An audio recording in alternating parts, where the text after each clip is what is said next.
Oke gitu. Setelah kita mempelajari EMA 50, sekarang kita ke materi berikutnya, yakni adalah MA 5 dan MA 10, low dan high. Oke, ini berarti kita memerlukan 4 indikator, MA5 low, MA10 low, MA5 high, dan MA10 high. Kita masukin dulu. Mohon maaf sebelumnya, karena saya awam di dunia YouTube, saya belum menemukan cara merekam yang baik dan benar. Mungkin di kawan-kawan tidak terlihat saya membuka box-boxnya, tapi saya harap mudah-mudahan untuk memasukkan indikator kawan-kawan sudah mengerti ya. Oke, sekarang kita masukkan indikator trend moving average periode 5. MA metodenya linear weight, apply to low untuk MA low nya. Kita coba kasih warna misalnya merah dulu deh. Oke, lalu kita masukkan lagi untuk MA 510 high, seperti tadi periodenya 10, tapi MA metodenya linear weight, apply to low. Oke, kita juga masukin lagi insert indikator trend moving average, MA5 metodenya linear weight, apply to high. Kita kasih warna mungkin hijau supaya lebih enak ya. Oke, lalu insert indikator trend moving average, kasih periode 10 linear weight high, warna hijau. Oke, nah ini sekarang asas dari MAHI dan MALO. Kalau saya sebut MAHI berarti gabungan antara MA5 dan MA10 high. Jika saya bilang MALO berarti MA5 dan MA10 low. Oke. Nah, apa sih cara logika berpikirnya? Ya.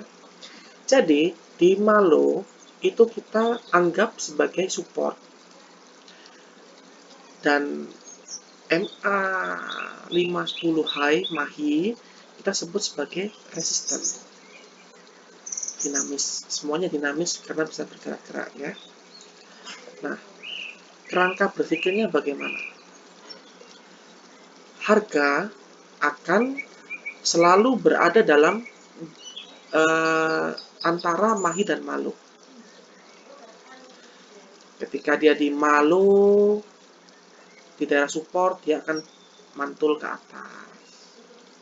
Lalu di daerah atas resisten, dia mantul ke bawah ke MALO. Nah, disinilah kita akan mengetahui CS arah, candlestick arah.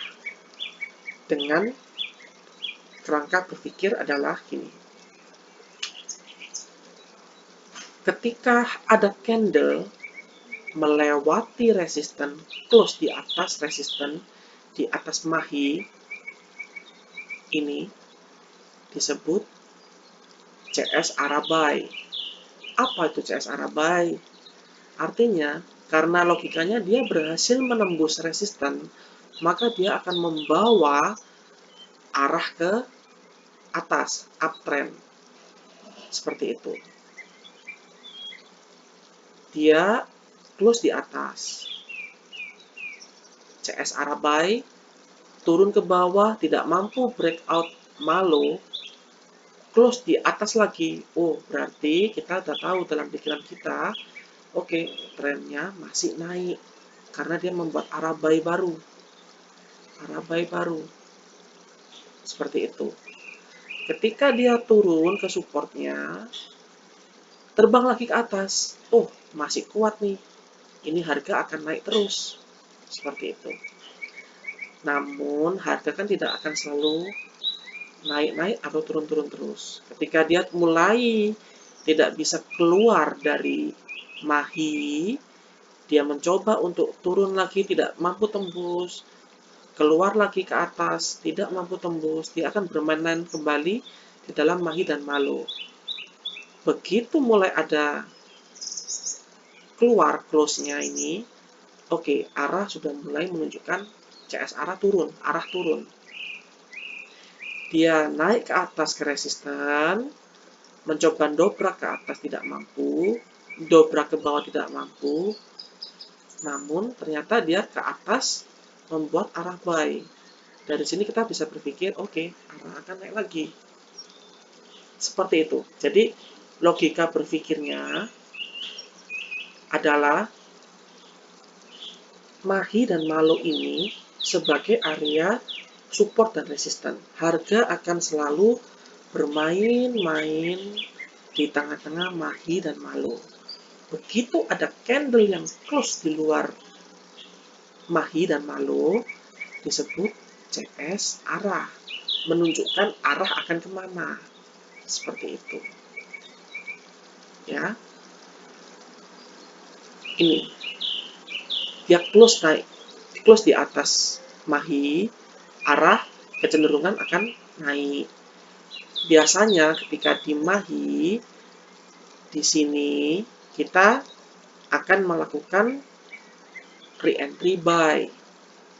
Namun ingat ya kawan-kawan, BPMA ini sebetulnya salah satu teknik strategi yang tidak bisa menggunakan single time frame.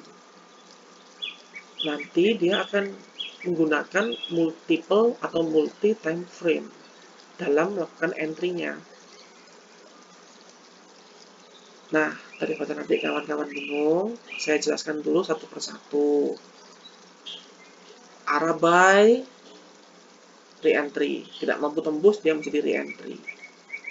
Arah buy lagi, tidak mampu tembus, support, dia akan menjadi re-entry. Arah buy lagi,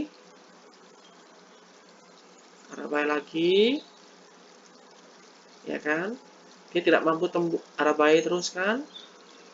Dia tidak mampu tembus support, dia menjadi re-entry. Seperti itu.